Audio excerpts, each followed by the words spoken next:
Fala, meus potiguares, tudo bem com vocês? Estamos aqui mais um dia para tratar mais um pouco sobre a fascinante história do nosso Rio Grande do Norte. No vídeo passado, só recapitulando, nós falamos sobre o primeiro reinado, o reinado de Dom Pedro I. Todo o seu contexto histórico, tanto a nível nacional como a nível provincial, se tratando aqui especificamente do nosso Rio Grande do Norte. Tudo que aconteceu, os acontecimentos relacionados a esse período aqui no nosso estado. Na aula de hoje nós vamos falar tanto como é que se deu o fim desse primeiro reinado e também o início e o período regencial como um todo. Novamente, tanto a nível nacional como também a nível provincial. Vamos começar com o contexto geral nacional e depois se aprofundar especificamente no contexto aqui no nosso Rio Grande do Norte, tá ok? Então vem com a gente embarcar nessa aventura. Para começar, nós vamos falar sobre a crise e abdicação de Dom Pedro I. O governo de Dom Pedro I era um governo impopular. O autoritarismo, repressão, a Confederação do Equador e o envolvimento em conflitos, como o da Cisplatina, em alinhamento com portugueses, tornaram esse governo de Dom Pedro I totalmente impopular. Além disso, o Brasil passava por uma crise econômica, que se deu por causa da queda nas exportações de açúcar e algodão devido à recuperação dos Estados Unidos e Antilhas, que agravou as tensões no Nordeste. Além disso, Dom Pedro tinha uma imagem deteriorada, escândalos pessoais, casos extraconjugais, como o da Marquesa de Santos, e má reputação internacional. E além de tudo isso, houve conflitos políticos, que foi um choque com o parlamento, que buscava limitar seus poderes absolutos. E havia aqui no Brasil uma imprensa muito crítica, como por exemplo o jornalista Líbero Badaró, ele foi assassinado e essa morte foi atrelada a Dom Pedro I. E também houve o episódio da Noite das Garrafadas, que aconteceu em março de 1831, que foi um conflito entre brasileiros e portugueses no Rio de Janeiro. E nós vamos ver que todo esse clima instável e desfavorável, ao Dom Pedro I culminou na sua abdicação no dia 7 de abril de 1831. Essa abdicação se deu por uma pressão da aristocracia, de militares e do povo. Dom Pedro I renuncia em favor do filho Pedro de Alcântara, de apenas 5 anos, gerando um vazio de poder. Vamos falar agora sobre a regência, que se deu de 1831 a 1840. No início, nós vamos ver que existia a regência trina provisória, que foi um governo interino até a eleição de regentes permanentes pelo Legislativo. Quando se deu a abdicação por Dom Pedro I, o poder legislativo estava de férias. Então foi feita uma eleição ali com os parlamentares que estavam naquele momento ali no Rio de Janeiro e foi eleito uma regência trina provisória. E nós vamos ver que essa regência trina provisória realizou medidas descentralizadoras, como, por exemplo, criou a Guarda Nacional em 1831, que substituiu o exército dando poderes aos fazendeiros. Além disso, e não menos importante, houve o ato adicional em 1834, que equivale como se fosse hoje à emenda constitucional, que criou as assembleias legislativas provinciais, dando autonomia limitada aos entes, aos estados, e substituiu a regência trina pela regência una, um único regente. Porém, manteve a nomeação de presidente de província pelo governo central. E nós vamos ver também que nesse período aí da regência houve uma instabilidade política, que foram conflitos entre liberais moderados, centralizadores, e exaltados, que eram os federalistas, e um crescimento de revoltas regionais, como por exemplo a cabanagem, a sabinada, a farroupilha e a balaiada. Como consequências, nós podemos citar o fortalecimento do poder local. As elites regionais ganharam espaço, mas o povo permaneceu excluído.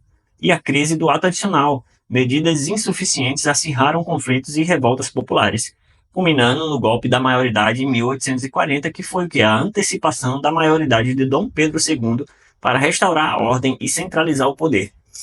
Qual foi o significado histórico dessa abdicação de Dom Pedro I?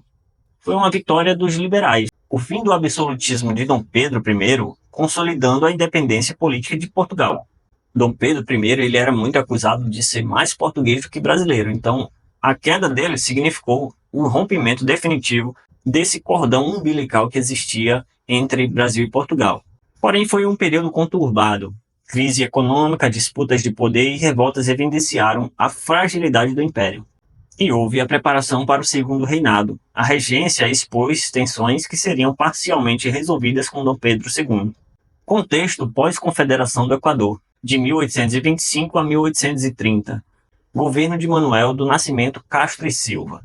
Nós vamos ver que a província aqui do Rio Grande do Norte estava em estado de estagnação e desordem. Pagamentos atrasados, escolas fechadas, ausência de autoridade.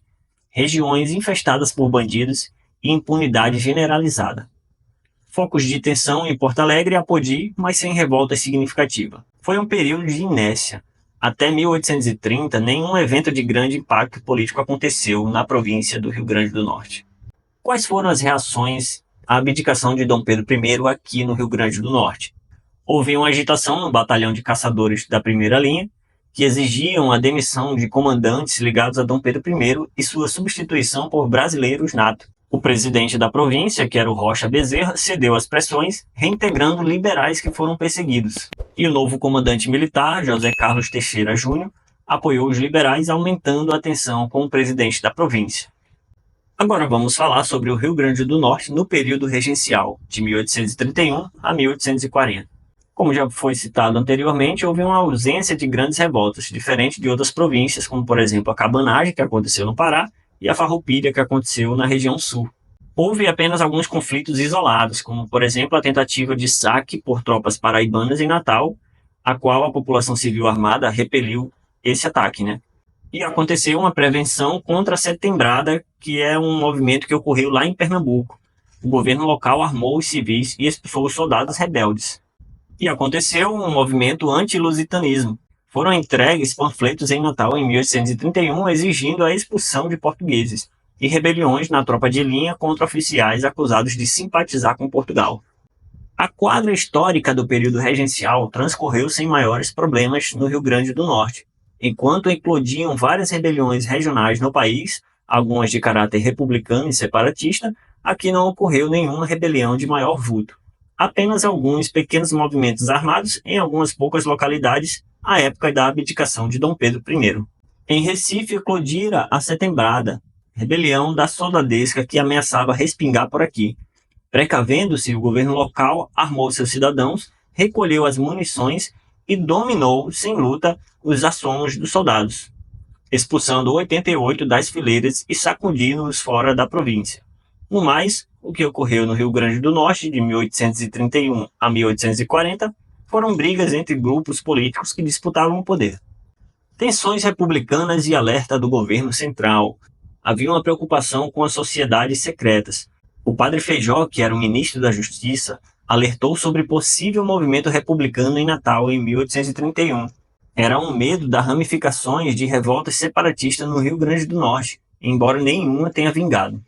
O cenário político no Rio Grande do Norte, no período da regência e transição para o Segundo Reinado, foi marcado pela formação de dois partidos dominantes, os nortistas, que eram conservadores, versus os sulistas, que eram liberais, alinhados aos partidos nacionais.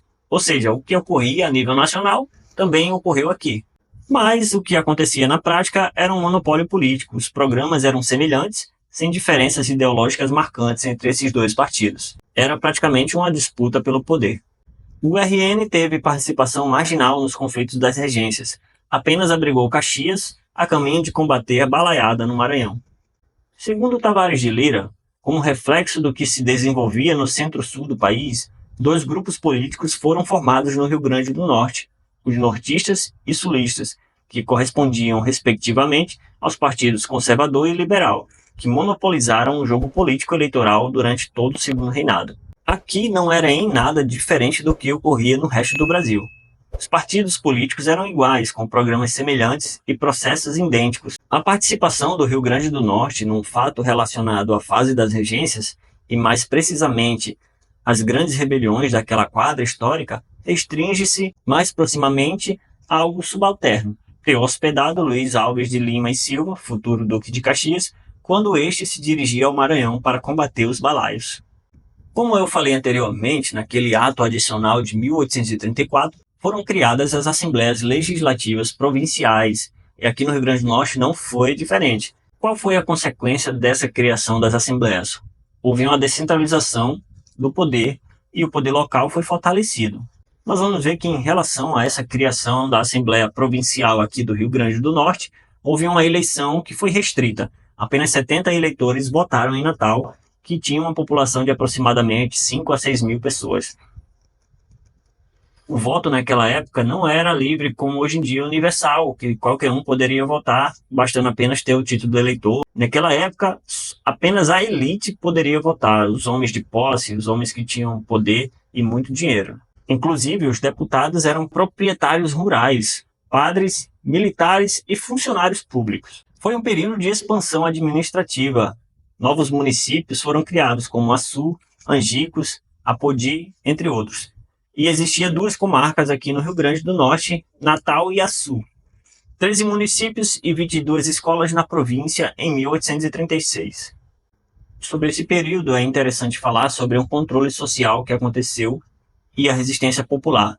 Houve a Lei dos Jornaleiros de 1837, que foi uma tentativa de recrutar vadios, que eram homens pobres livres, para o trabalho agrícola, forçado.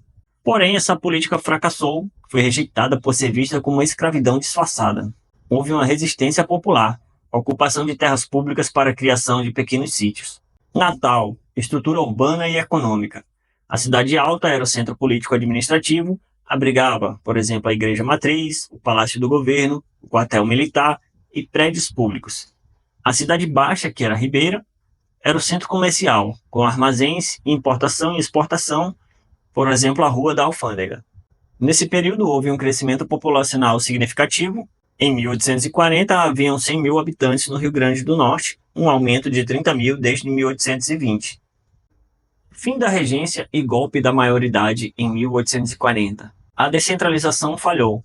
A autonomia provincial aumentou os conflitos locais. A elite se uniu pela antecipação da maioridade. Dom Pedro II, coroado com 15 anos para garantir a estabilidade. E assim se deu o início do Segundo Reinado, que durou de 1840 a 1889, estabelecendo assim o fim do período regencial e a consolidação do poder central, que vai ser um tema aí para a próxima aula. O período que se iniciou com a abdicação foi o mais agitado do período monárquico. A descentralização política e administrativa não repercutiu de forma favorável. Em algumas províncias, foi o motor que alimentou as revoltas populares, pois a autonomia dada às províncias gerou as lutas internas por poder político, criando um clima de ansiedade política no país.